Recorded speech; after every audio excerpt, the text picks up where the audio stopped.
ಧಾರವಾಡ ಜಿಲ್ಲಾ ಉಸ್ತುವಾರಿ ಸಚಿವರಾಗಿರುವಂತಹ ಸಂತೋಷ್ ಲಾಡ್ ಅವರ 50ನೇ ಹುಟ್ಟುಹಬ್ಬದ ಹಿನ್ನೆಲೆಯಲ್ಲಿ ಇಂದು ಲಾಡ್ ಅವರಿಗೆ ಅವರ ಬೆಂಬಲಿಗರು ವಿಭಿನ್ನವಾಗಿ ಶುಭಾಶಯವನ್ನ ಕೋರಿದ್ದಾರೆ.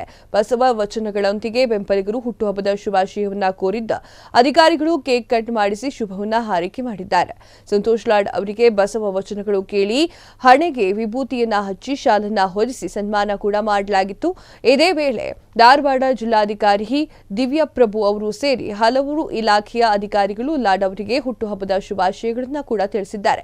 ಬಳಿಕ ಮಾಧ್ಯಮಕ್ಕೆ ಮಾತನಾಡಿರುವಂತಹ ಲಾಡ್, ನಾನು ಚಿಕ್ಕವನಿದ್ದಾಗಲೇ ತಂದೆಯನ್ನ ಕಳೆದುಕೊಂಡು ತಾಯಿಯ ಆಶೀರ್ವಾದದೊಂದಿಗೆ ಬೆಳೆದಿದ್ದೇನೆ. ಲಾಡ್ ಪರಿವಾರದ ಆಶೀರ್ವಾದವಾಗಿ ಖುಷಿ ಆಗಿ ನಾನು ಈ ಒಂದು ಸಂಭ್ರಮವನ್ನು ಆಚರಣೆ ಮಾಡಿಕೊಳ್ತಾ ಇದ್ದೇನೆ. ಲಕ್ಕಿ ಭಾಸ್ಕರ್ ಅಂತ ನಾನೇ ಹೇಳ್ಕೊಳ್ತೇನೆ. 50 ವರ್ಷದ ಕಾಲ ನನ್ನ ಜೀವನವನ್ನ ಕಳೆದಿದ್ದೇನೆ. ಲಾಡ್ ಪರಿವಾರದ ಆಶೀರ್ವಾದದಿಂದ, ಜನರು ಆಶೀರ್ವಾದದಿಂದ ಎಲ್ಲವೂ ಕೂಡ ಒಳ್ಳೆಯದಾಗಲಿ. ಅದಕ್ಕಿಂತಲೂ ಒಳ್ಳೆಯ ಜೀವನ, ಒಳ್ಳೆಯದನ್ನ ನಾನು ಏನೂ ಕೂಡ ಹೇಳಲು ಬಯಸುವುದಿಲ್ಲ. ನನಗೆ ಸಿಕ್ಕ ಅವಕಾಶವನ್ನ ಸದುಪಯೋಗ ಪಡಿಸಿಕೊಳ್ಳಬೇಕು. ಸಾರ್ವಜನಿಕರ ಜೀವನವನ್ನ ಬದಲಾವಣೆ ತರುವ ಪ್ರಯತ್ನವನ್ನ ಮಾಡ್ತಾ ಇದ್ದೇನೆ, ಮುಂದೆಯೂ ಕೂಡ ಮಾಡ್ತೀನಿ ಅಂತ ತಿಳಿಸಿದ್ದಾರೆ.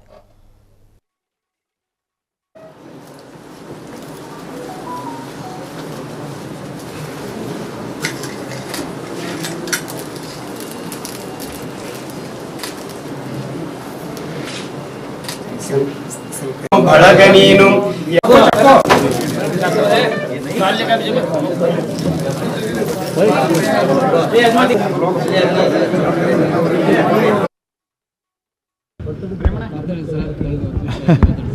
ಖುಷಿ ಅನ್ಸೋದು. ನಾನು ಆಲ್ವೇಸ್ ಹೇಳ್ತೇನೆ ಲಕ್ಕಿ ರಾಸ್ಕಲ್ ಅಂತ. 50 ವರ್ಷ ನನ್ನ ಕಾಲ ನನ್ನ ಜೀವನವನ್ನು ಕಳೆದಿದ್ದೇನೆ. ನನ್ನ ತಾಯಿಯ ಆಶೀರ್ವಾದ, ವಿಶೇಷವಾಗಿ ನಾನು ಅತ್ಯಂತ ಸಣ್ಣ ವಯಸ್ಸಲ್ಲಿ ನನ್ನ ತಂದೆ ಕಳ್ಕೊಂಡಿರ್ತಕ್ಕಂಥವನು. ನನ್ನ ತಾಯಿ ಆಶೀರ್ವಾದ, ಆಮೇಲೆ ಇಡೀ ನಮ್ಮ ಲಾಡ್ ನಮ್ಮ ವಿಶೇಷವಾಗಿ ನಮ್ಮ ಲಾಡ್ ಫ್ಯಾಮಿಲಿ ಏನಿದೆ ಅವರೆಲ್ಲರ ಆಶೀರ್ವಾದದಿಂದ ಇಲ್ಲಿ ಮಟ್ಟಿಗೆ ಬಂದಿದ್ದೇನೆ. ಜನರ ಆಶೀರ್ವಾದದಿಂದ, ದೇವರ ಆಶೀರ್ವಾದದಿಂದ ಇಲ್ಲಿ ಮಟ್ಟಿಗೆ ಬೆಳೆದಿದ್ದೇನೆ. There is no regrets. ಇದಕ್ಕಿಂತ ಒಳ್ಳೆ ಲೈಫು, ಇದಕ್ಕಿಂತ ಒಳ್ಳೆಯದು ನಾನು ಭಗವಂತನಲ್ಲಿ ಏನು ಕೇಳಕ್ಕೆ ಬಯಸೋದಿಲ್ಲ.